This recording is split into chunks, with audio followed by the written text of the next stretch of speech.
Black Hawk Down was written by Mark Bowden and was directed by Ridley Scott and is based off the book also written by Mark Bowen.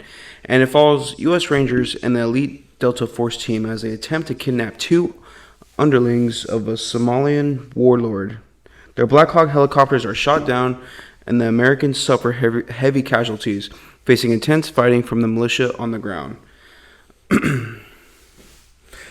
I love this movie, man. Just going straight into it, I've probably seen this movie more than any other movie I've ever.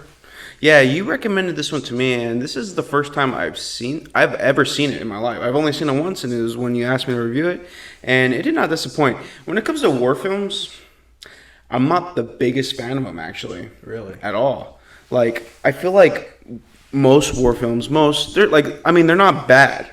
I feel like most war films just glorify, because they really go into depth with all the gore and stuff like that. Yeah. And cause most of the time when I see stuff like that, it kind of shuts me out. So I kind of saw this one as a film, as a whole. And I actually thought it was pretty good from a storytelling standard. So Ridley Scott, come on, Ridley Scott. Alien, Gladiator, The Martian, you can't go wrong with that.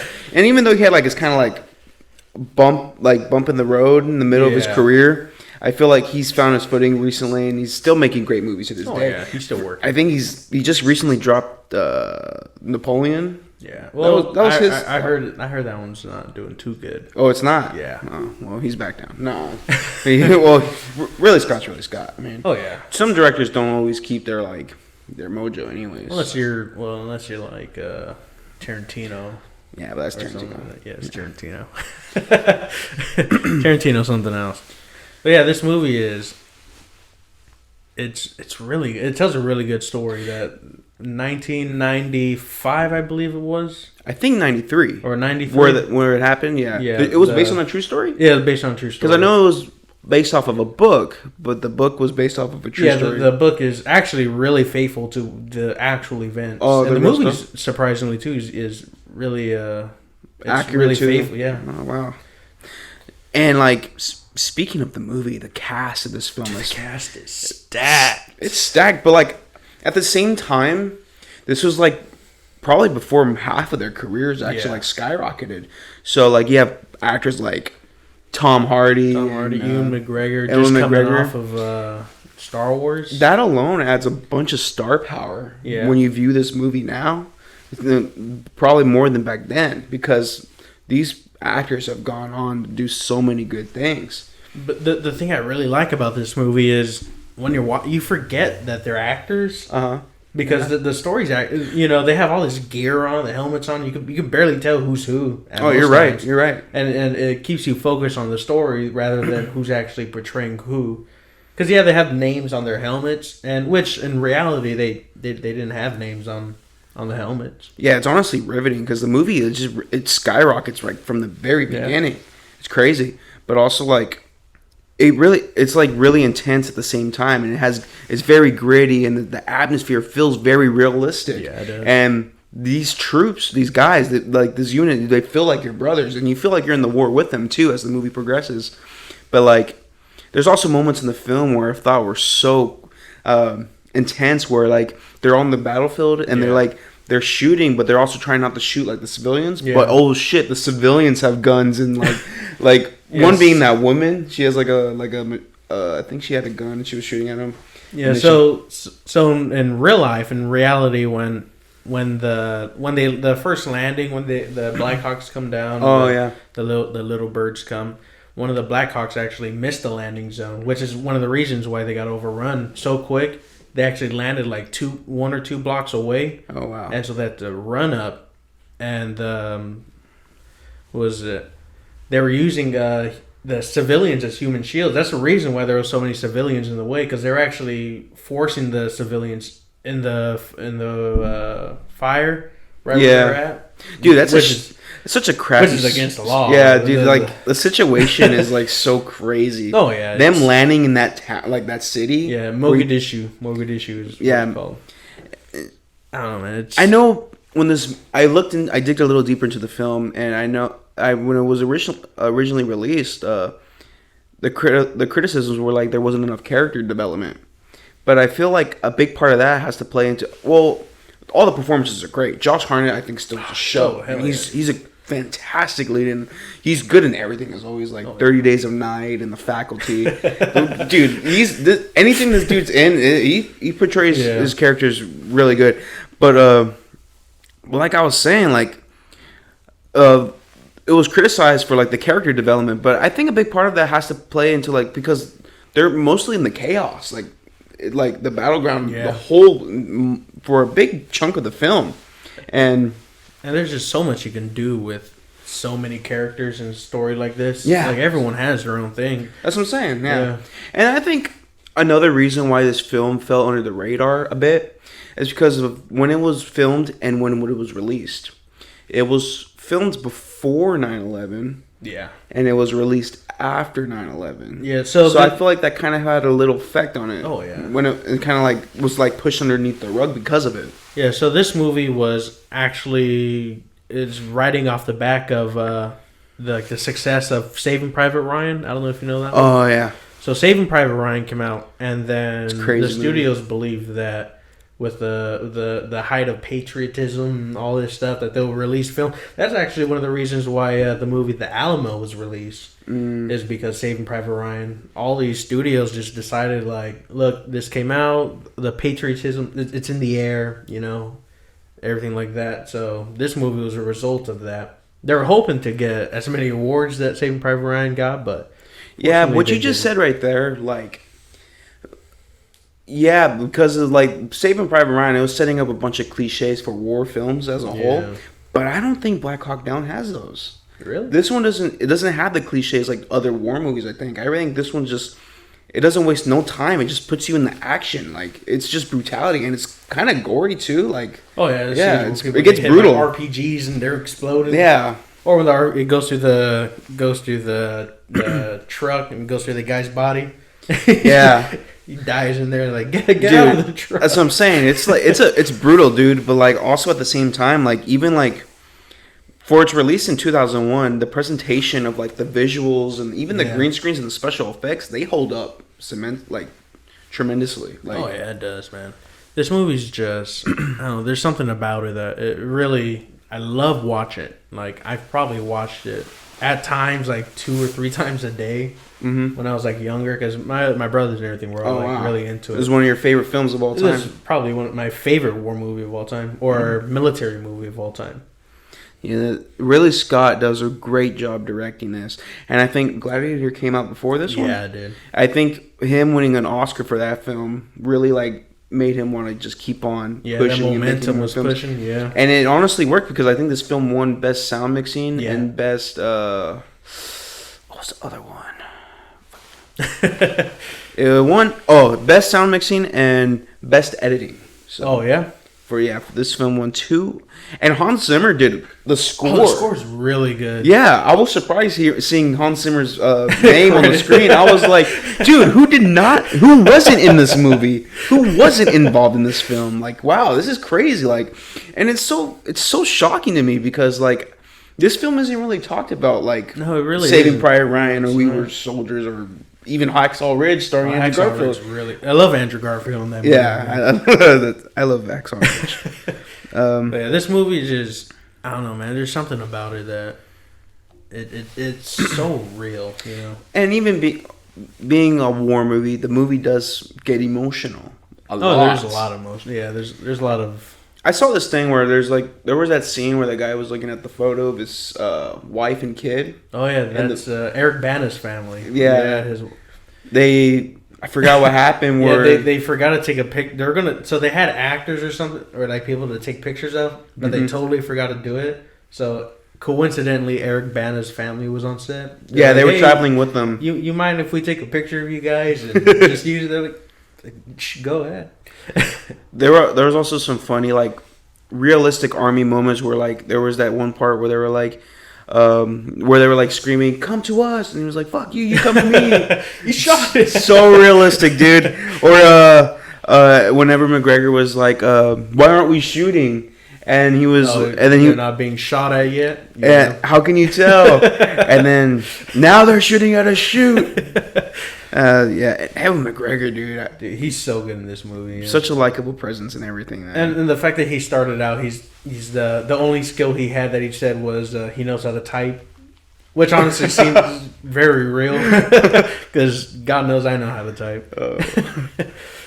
And supposedly the film had some budget restrictions at some points. One being the donkey. I don't know if you heard about the donkey situation where in the script they had took it out because they didn't have enough money for it, but the writer really wanted to keep it in. But so what he did in the script is that he wrote, "I missed the donkey," because they at that moment they were not going to include it. Yeah.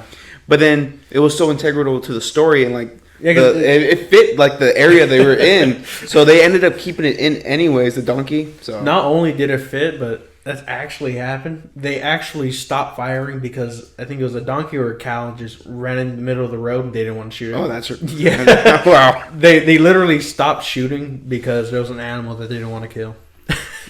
It's so crazy.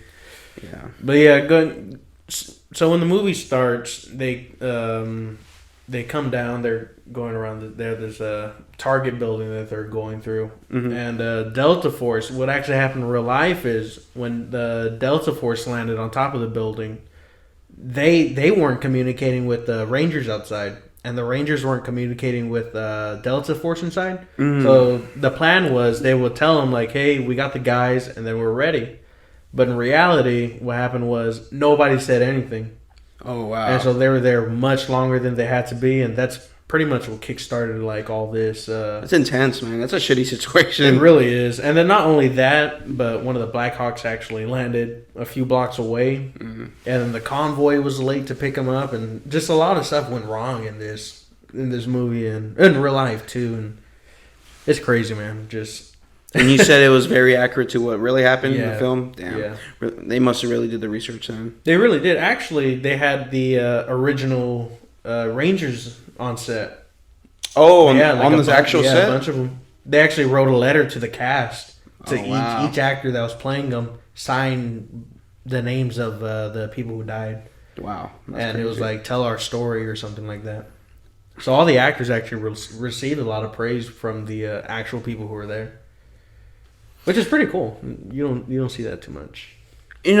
So I love it when movies do this thing where they have that heroic yeah, you go do it, you go do that. I even did it in the Exorcist review. How Father he's sitting at the stairs and stuff. Those cheerful moments. There's one in this film where I thought was very much like that, where that one they're all getting ready, they're getting our gear and loading their guns, getting onto the trucks and stuff. And there's that one guy who doesn't want to go back in there because he saw his friend die. Yeah. And so he's like, I don't want to go back in there. And then the command was it Sergeant. The sergeant told him hey, it's gonna be your fault. It's gonna be on you. And then he loads up the car and then he sees him in the back trunk and it's one of those moments, dude. And then he takes a hit of his inhaler. He's like, fucking, I'm doing it. And I was like, hell yeah, you ain't gonna be dude. Yeah, so the two Delta operators that were I forgot their names, and I really hate that I forgot their names. Well, they decided to get off and hold the helicopter crash where the Black Hawk crashed, and they're going to hold it there and help the pilot, Duran. Well, those two operators actually, when they got killed, they were the first two service members to receive the Medal of Honor since Vietnam War. That's crazy. Yeah. And then you said those dudes that were yeah, when they because I remember you telling me before we filmed the video what actually happened to them. And the pilot too, yeah, he was actually released. They beat him real bad, man. But they released him I think it was 11 days after the events happened. But it's crazy. This whole movie's it's something else. I love it. Respectfully, I just have to shout out to anybody who's serving our country. Yeah. They need to be recognized, Recognition, man. Recognition is key. And anybody serving, whether it's military, Navy, anything, I respectfully am grateful for all of you. So yeah, yeah. My dad actually got out of the service a couple years before this. Oh, really? Yeah, he was in the Army. He was actually part of the largest coalition of military presence that all got together since World War II. Damn. In the Gulf War. That's crazy. The Desert Storm it was, man. It's huge. I love watching stories on it because they I don't know. They're worth watching. There's a YouTube channel that I watch where they tell a whole story about what happened. Man, what happened in the Gulf War was crazy. We just demolished them. That's crazy. They were probably dropping tens of thousands of bombs a day. Damn. For 10 days straight. I don't know. But yeah, Black Hawk Down is just... It's like the Mandalorian Purge. Yeah. All the bombers. Dude, there's going to be a Star Wars reference in every single video we do, I swear. There was a lot of moments in the film that reminded me of both Clone Wars and Modern Warfare, the video game. Really? It was giving me those vibes throughout the entire film. Dude, dang, man. Specifically Black Ops 1. Oh, yeah? It has that same atmosphere going for it. Oh, that gritty, sandy atmosphere. Yeah, man, this one surprised me for sure, and I'm glad you recommended it because it was actually a pretty good movie. It's a fun watch. Yeah, I really enjoyed it. I wouldn't say it's really Scott's best. Oh, far from it, dude. But he's definitely under the radar. He's done some masterpieces. Yeah, he's done some freaking top-notch movies. Really good movies. Really, Scott's he's up there with Tarantino or Spielberg, in my opinion. Yeah, he's an S-tier director. Oh, he's amazing. Yeah. There's a lot of them that there's a lot of movies from great directors that a lot of people haven't seen, which is it's really sad. Yeah, I think I'm pretty much done with this one. The acting was great. Yeah. The directing, of course, was great. The score, the performances, everything was great. Yeah. The music, like you said, Hans Zimmer did a great job, really capturing that emotion that these guys are going through. Yeah, that was Black Hawk Down, man. Damn. What 5 stars? What are you giving it? Oh man, 5 stars. I would say 3.5 is too low. I would say I'm pushing towards a 4. 4 out of 5 stars. Yeah, I'd say around 4. I was thinking about 3.5, but I feel like 3.5 is too low. 3.5 is too low. Oh, 3, yeah.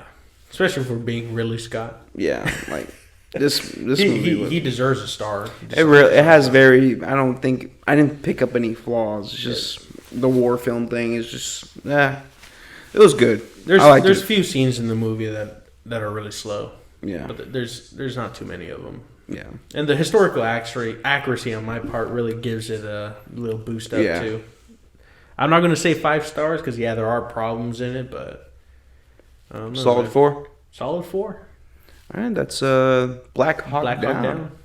2001 it was released. 2003.